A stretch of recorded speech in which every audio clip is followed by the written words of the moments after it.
Bonjour les amis, bienvenue dans cette nouvelle vidéo avec aujourd'hui les 35 mm Z.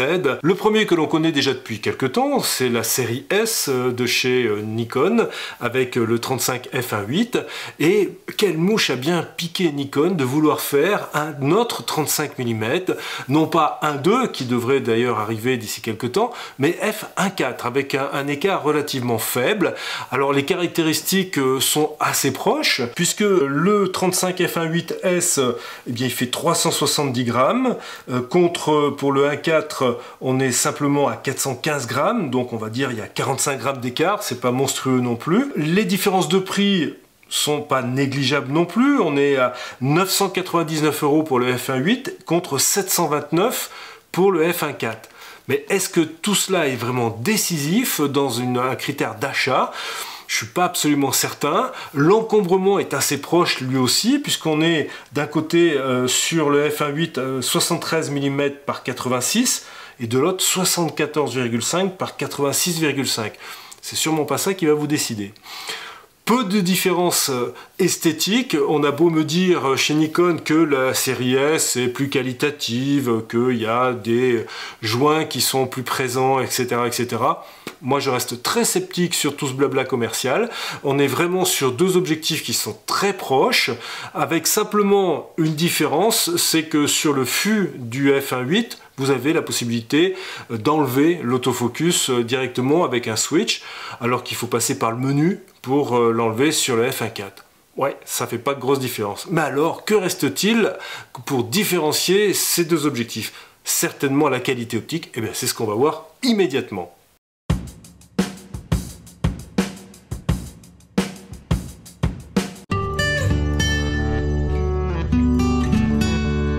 Alors commençons par nous rendre compte déjà de ce que c'est que la différence d'un bokeh, d'un flou d'arrière-plan entre une ouverture f1.8 et une ouverture f1.4. Donc à gauche j'ai le 35 mm f1.8, à droite le 35 f1.4.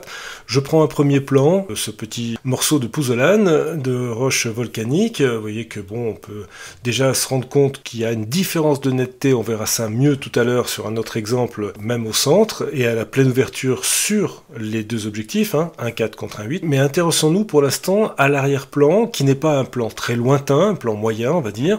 Alors certes, il y a une petite différence, mais elle est extrêmement ténue, extrêmement réduite. La qualité du bokeh, j'ai entendu des tas et tas de choses, j'ai lu des tas de choses sur ce 35 f1.4, comme quoi il avait un bokeh qui n'était pas harmonieux, qui n'était pas joli, enfin bref. Bon, écoutez, moi je vois à l'image quelque chose qui est standard, à peu près de ce que je peux avoir sur d'autres optiques à grande ouverture, et en tout cas avec assez peu de différence sur un plan comme celui-ci, avec une différenciation entre un premier sujet qui est à, on va dire, 2 mètres à peu près, et sur l'arrière-plan qui est à 30-40 mètres, l'ouverture 1.8 contre l'ouverture 1.4, honnêtement, c'est pas ça qui va faire la différence. Alors peut-être qu'avec un sujet plus près, comme c'est le cas sur cette image-là, on voit plus de différence. Donc là, le premier plan est à 40 cm, l'arrière-plan est un petit peu plus lointain, et on a toujours le 35 f1.8 à 1.8 à gauche et le 35 f1.4 à 1.4 à droite. Écoutez, là encore, on va aller voir un petit peu ce fondu d'arrière-plan. On voit qu'il y a une petite différence à l'avantage du f1.4, très très légère, c'est très légèrement fondu, un petit peu plus fort sur l'ouverture 1.4, mais là encore, c'est vraiment pour dire qu'il y a une différence, pour dire qu'on peut voir en agrandissant fortement à 200% quelque chose, mais dans la réalité, dans l'exploitation de ces deux objectifs et dans ce que vous allez pouvoir obtenir d'une façon courante, là encore, pour moi, il y a match nul. Dernier exemple, où là j'ai volontairement décalé un petit peu mon positionnement par rapport à mon sujet principal, cette fleur. Donc je me suis rapproché un tout petit peu avec le 35 1.4 pour s'apercevoir que c'est vraiment ça qui va faire la différence. Si vous êtes très près du sujet, alors que si vous êtes un petit peu plus éloigné, la différence entre le premier plan et l'arrière-plan sera plus marquée, bien plus qu'une différence entre f1.4 et f1.8. Vous voyez, là on voit que l'arrière-plan est quand même beaucoup plus noyé parce que le premier plan est plus près.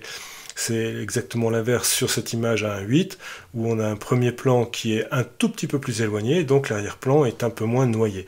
C'est ça la réalité de la composition de la photo, c'est ce qui va faire la différence, qui va vous permettre de vraiment mettre en exergue quelque chose, plus qu'une différence d'ouverture de f1.4 et f1.8. Je crois que c'est assez clair, et dans les exemples que l'on vient de voir, c'est tout à fait notable. Enfin, dernier élément, en photographie, il est toujours intéressant d'avoir des billes de bokeh, on appelle ça comme ça, enfin bon, des ronds de lumière si vous voulez, à l'arrière-plan, lorsqu'on a un premier plan qui est quand même assez proche de l'objectif, on peut avoir des belles différenciations, et on a à la fois vous voyez, un rond qui est presque parfait ici, et puis au fur et à mesure qu'on va s'éloigner à la fois sur les côtés et dans les angles, ces ronds vont se transformer en ce qu'on appelle en œil de chat, vont s'allonger. Il y a des gens qui trouvent ça hideux, il y en a d'autres qui trouvent ça très beau. Moi, j'ai pas vraiment d'opinion. Sincèrement, ça ne me dérange pas particulièrement. J'aime bien cet effet un petit peu de halo que l'on retrouve. On m'a parlé aussi de dédoublement du halo. Alors, on va regarder ça de plus près, il n'y a pas de problème. Écoutez, là, vous m'expliquerez si vous voyez encore une grosse différence. Pour moi, c'est strictement identique. Il n'y a pas de grosse différence, pour pas dire aucune. Donc, si ce n'est qu'effectivement, cette forme en œil de chat est plus marquée sur l'objectif qui ouvre à f1.8 au départ, que celui qui ouvre à f1.4, voyez. Alors on a effectivement ici un petit dédoublement de l'ombre, ouais, enfin c'est du chipotage encore une fois. En tout cas, ce qu'on peut dire, c'est qu'on a quand même une très grande différenciation de plans, que ce soit un 8 ou un 4, qu'on a des arrière-plans qui sont très fondus, qui sont très harmonieux, qui sont très jolis, et que là encore, à mes yeux, en tout cas à mes yeux, il n'y a pas de vraie différence, y compris sur ce critère-là. Alors on peut légitimement se poser la question aussi, comment différencier ces deux objectifs? Alors on va essayer de trouver les différences qu'il peut y avoir. Là, je vais essayer de voir au niveau du piqué à la pleine ouverture. On est donc toujours le 35 f1.8 sur la gauche, le 35 f1.4 à droite. Alors déjà, petite différence, c'est la vitesse d'obturation. Comme on est à 1.4, on est au 1/25e de seconde sur le 1.4, à 1.8, avec la même sensibilité, 640 ISO, on est à 1/15e de seconde. C'est pas énorme, mais il y a des fois ça peut jouer. Qu'en est-il de la qualité? On va voir ça immédiatement. Il va falloir encore une fois se lever de bonne heure pour trouver une différenciation. Ça dépend des parties d'image, on va dire. Il y a des parties qui sont un tout petit peu à l'avantage de l'un, d'autres un tout petit peu à l'avantage de l'autre. Enfin, s'il faut commencer à pinailler comme ça à 200% pour trouver une vraie différence, je dis que les deux objectifs sont très similaires quant au rendu. On verra qu'ensuite, en fermant davantage le diaphragme, on a peut-être des différences un petit peu plus marquées, mais en tout cas, sur cette pleine ouverture, c'est assez identique. Alors, petite quand même interrogation, qu'est-ce qui se passe si je mets le f1.4 à 1.8 ? Voilà, donc là je suis à 1.8 sur la f1.4 et à 1.8 sur la f1.8. On va voir là aussi en agrandissant à 200%. Pour s'apercevoir tout simplement que le f1.4 à 1.8 prend l'avantage, très très légèrement, mais il prend l'avantage sur le f1.8 à 1.8 à la pleine ouverture. Le f1.4 n'est plus tout à fait à sa pleine ouverture. C'est pas énorme, mais il y a un petit avantage pour le 35 f1.4 à 1.8 par rapport au 1.8 à la pleine ouverture 1.8. C'est un argument à la faveur de l'objectif le moins cher et celui qui ouvre le plus. C'est assez surprenant quand je vous dis qu'on se demande un peu ce que Nikon a voulu faire et a voulu démontrer avec ce double objectif 35 mm à 1.8 à 1.4. Je me pose de plus en plus de questions. On continue les investigations.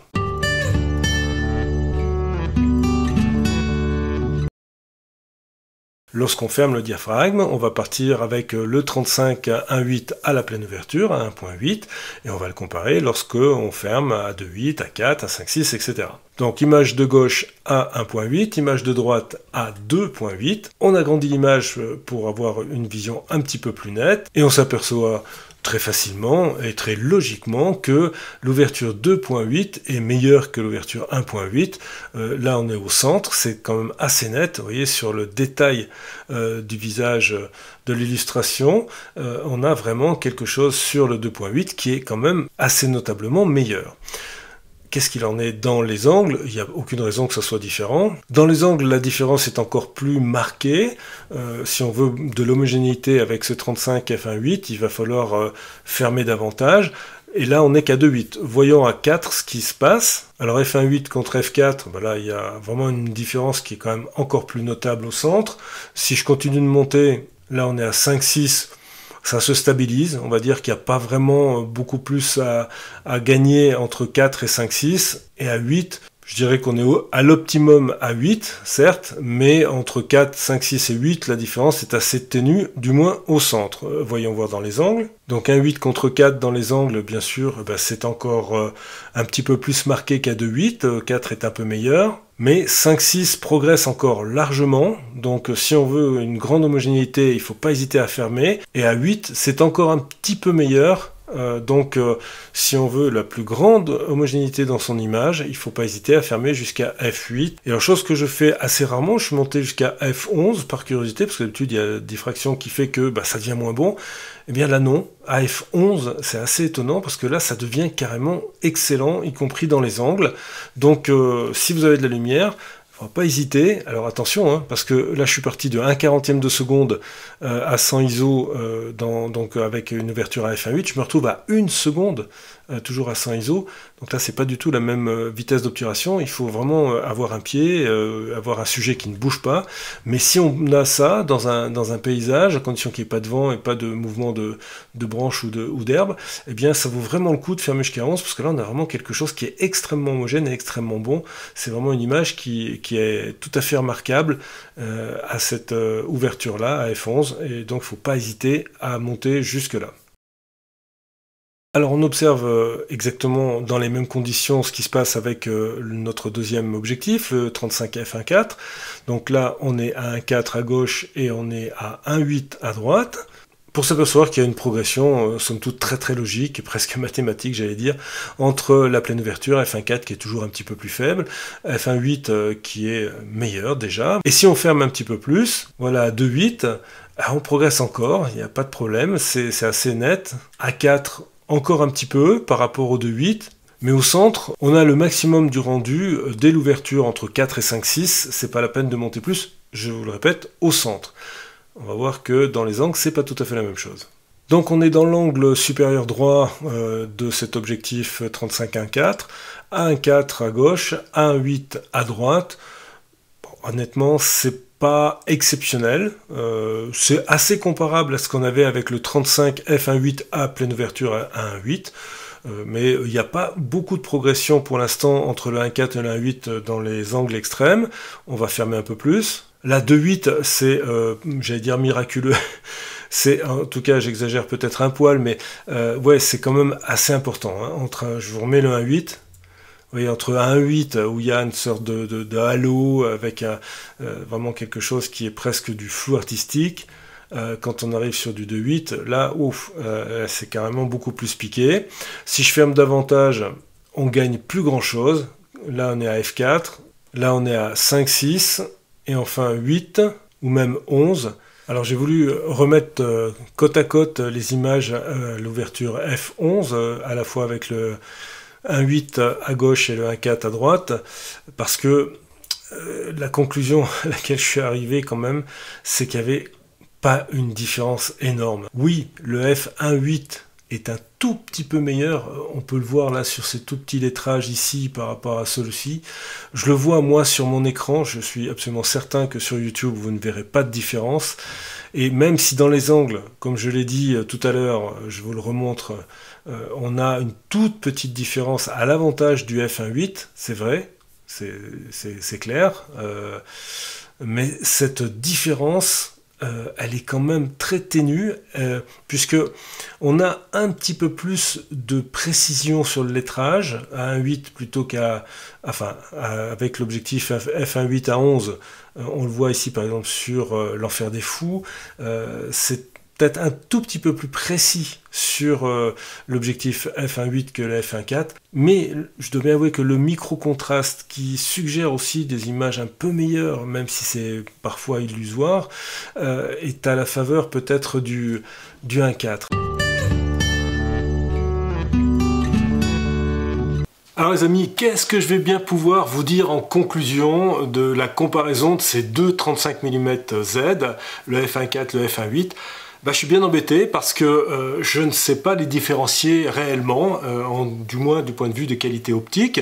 Alors il y a d'autres critères, le prix bien sûr, on est à 729 € d'un côté, 999 € de l'autre, prix public de départ. On sait maintenant que après quelques mois, voire quelques années de sortie, ces prix sont susceptibles de varier un petit peu. Le 35-1.4, il vient de sortir, donc on va dire que c'est à peu près le prix du marché. Alors que pour le f1.8, il est sorti déjà il y a quelques temps. Je pense qu'il y a moyen de négocier un petit peu le prix. L'encombrement, le poids, bref, tout le reste, les finitions, tout ça pour moi c'est la même chose. Donc match nul, sauf au niveau du prix. Alors pourquoi payer plus cher? Donc vous avez compris ma conclusion. Allez directement au 35 f1.4 si vous n'êtes pas encore équipé de 35 mm. Pour ceux qui ont le 1.8, eh ben gardez-le, ça ne vaut vraiment pas le coup de switcher. Alors qu'est-ce que Nikon a voulu démontrer en sortant une optique Z aussi proche que celle qui existait déjà? J'en ai pas la moindre idée. Peut-être l'avenir nous verra une des deux optiques disparaître, ou peut-être que les deux resteront au catalogue. Après tout, s'il y a des acheteurs pour les deux, c'est formidable. Chacun y trouvera son bonheur. Et puis dernière petite nouveauté à laisser, vous avez vu qu'il n'y a pas que du Nikon sur la chaîne, puisque j'ai le GFX 102 avec un 55 mm. Je vais certainement m'amuser énormément avec ce boîtier, ça sera à venir dans quelques jours, semaines. On va voir ça avec mon copain Arnaud, bien sûr. N'hésitez pas à revenir très régulièrement sur la chaîne, et puis bien sûr pour ne rien rater, abonnez-vous, et puis les notifications, les commentaires, bref, tout ce que vous faites déjà si nombreux, continuez. Ça me fait extrêmement plaisir et ça fait grandir cette chaîne et ensemble nous allons aller loin, certainement. Allez, je vous dis à très vite pour de nouvelles aventures. Ciao, bye.